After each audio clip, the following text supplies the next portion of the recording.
ตัวหนึ่งใส่เก้านะเสียงผลตัวน้องไม้จีบจะเป็นเสียงผลเนาะนะชียงดีแค่นั้นก็ตัวที่ชุมจะจุดเจียมเนาะนะ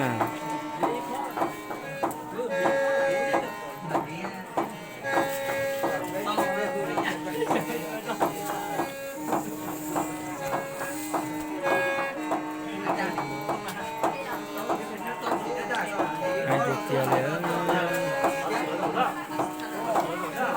ใช้นอนเนี่ยเสียงผลนะเกี่ยวกันกันเพราะว่าได้งานสุดเจียงดีเรียนนะช่วงมกอของลูกว่าช่วงมกอได้นำมาเงินตัดโชว์ลุงทางนี้นะ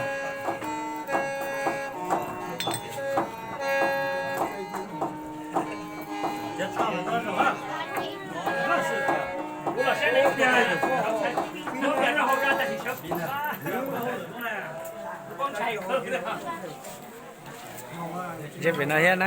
จะเป็นอะไรโอเคให้เกินนะ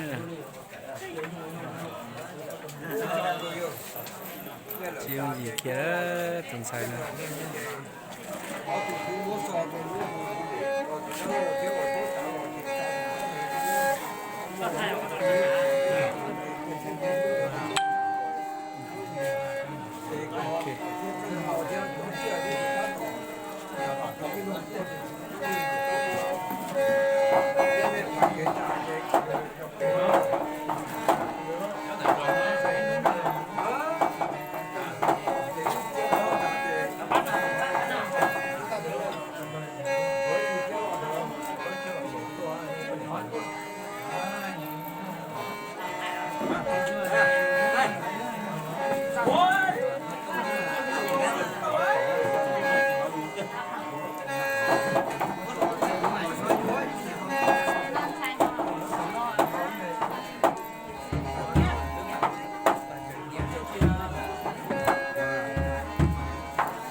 ตอนนี้เจ้าชายนะต้องมาเป็นที่ตาแล้วสิ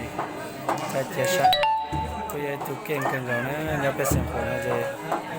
ตัวน้อยอย่างที่แค่เรียนนะ